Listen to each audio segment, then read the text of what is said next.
pay rent in the neighborhood is often more than 1,000 dirhams, 90 euros. Some students also find it difficult to integrate Moroccan society. Balde has been in Morocco for 5 years. He is pleased with the level of education he is receiving, but is not so happy with the social environment. There's prejudice and things like that. Every time they see us, they snub us. I've been in a more or less defensive mindset. Balde is in his last year of his master's degree and is dreaming about his future. If I manage to pursue my studies and continue, it would be to do a doctorate and return to my country afterwards. Because honestly, we have a moral debt to our country. We got a grant and everything. Many African students like Balde plan to return to their countries of origin in the future.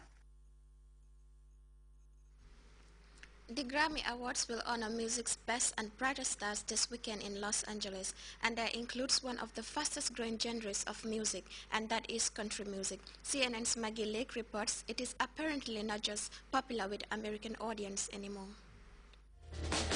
Home is where my heart is still beating. North Carolina's Parmalee are far from home, in the heart of New York City, hoping to hit it big with their new single, Carolina. She feels like Carolina, looks like California, shining like those New York lights on Broadway. Their goal at Sirius Satellite Radio, to tap into the surging popularity of country music nationwide. There's back roads everywhere, and those people like country. You know? And that is true even in the big city. It may surprise you, but New York is now the single biggest market for country music sales. After a 17-year hiatus, the city just got a brand new country music radio station, and just last month, country star Jason Aldean sold out Madison Square Garden right behind me in just 10 minutes. Across the U.S., country music album sales rose over 4% last year, beating out rap and rock. Artists like Taylor Swift are enjoying major crossover success, with songs like We Are Never Getting Back Together. And that is fueling interest overseas. From the USA to the UK, country to country. The two-day Country to Country Festival hits London's O2 Arena next month. Rockin' Country Thunder 106. For country radio veterans, these are boom times. You have the exciting new music for adults coming right out of country music. You know, these songs relate to people. They're meaningful lyrics that everybody can understand and get into. Is it easier to break through and make it big if you're in country, or if you can appeal to a country audience? Is that an easier path to success now? There was a time, and I think that's true, not anymore. The competition is ferocious. 'Cause I'm already calling you mine. But Parmalee is clearly up for the challenge. They've already fought hard to get here. We've all had our fair share of day jobs before we were able to do this. 2 lumberjacks. We used to be loggers. Construction worker. Yes. And I was a repo man. So this beats that, right? Yeah. So far away. The kind of life experience and storytelling at the heart of country music success. So far away. Maggie Lake, CNN, New York. We now take our second break.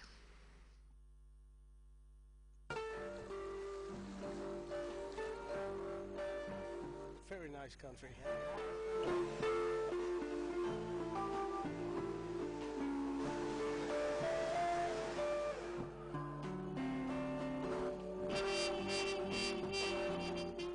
Catching the sun. Just sitting here doing nothing. This is precisely what you've been looking for.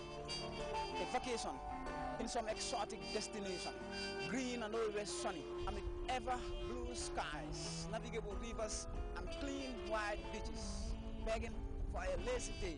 You gotta be in destination which brings together all these qualities. It's 2013 and time to experience the ultimate break, savoring moments that will stay with you forever.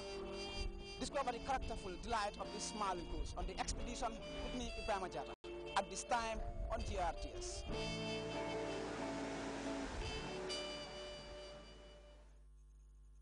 Welcome back. As the African Cup of Nations draws to a close, there has to be a sense of satisfaction on the part of one of the most powerful men in the football world. Issa Hayatou has been president of the Confederation of African Football since 1987.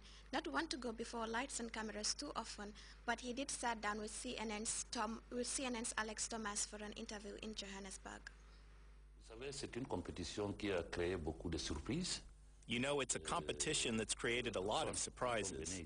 If I'm honest, Nigeria is a big football team, but Burkina Faso never reached that level before.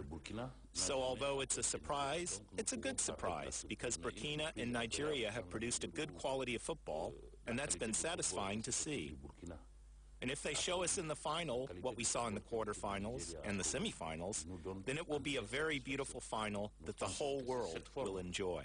As president of CAF, what's your verdict on how well this tournament has been organized?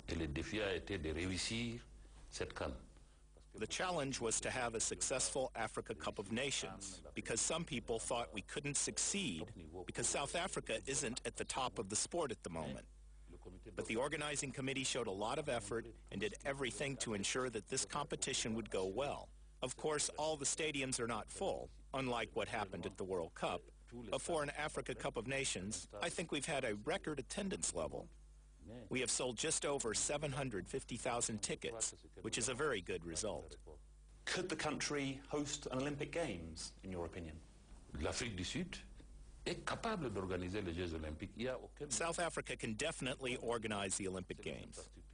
The Olympic Games is infrastructure, hotels, telecommunications, transport. I don't know if there are 10 countries in Europe that can be better than South Africa in that respect. But there are other countries in Africa that can organize an Olympic Games, like Morocco, Egypt, Algeria. I could also include Nigeria. All those countries could organize it, but there is a prejudice. They say, oh, it's Africa. They can't organize it. And before we go, a reminder of our headlines. Members of the Bundum Home Red Cross Link have received an assortment of first aid materials from their counterparts in the United Kingdom. Another Gambian writer has launched a book which spells out the significant developments achieved under President Jammeh's leadership. Clashes between regular Malian soldiers and members of the elite Red Beret in the heavily fortified Jikaronni camp have led at least 2 people dead. And stars in the music industry are gearing up for the Grammy Awards in Los Angeles, with one particular genre of music gaining prominence among audiences. That brings us to the end of the news. Thanks for joining us, and from me, do have a pleasant day.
Mama J dimanche bu nekk ci GRTS ci juróom-ñaari waxtu yee genn wàll ci ngoon ba ci juróom-ñetti waxtu yi jamono ji programme bu xew te ànd ak jamono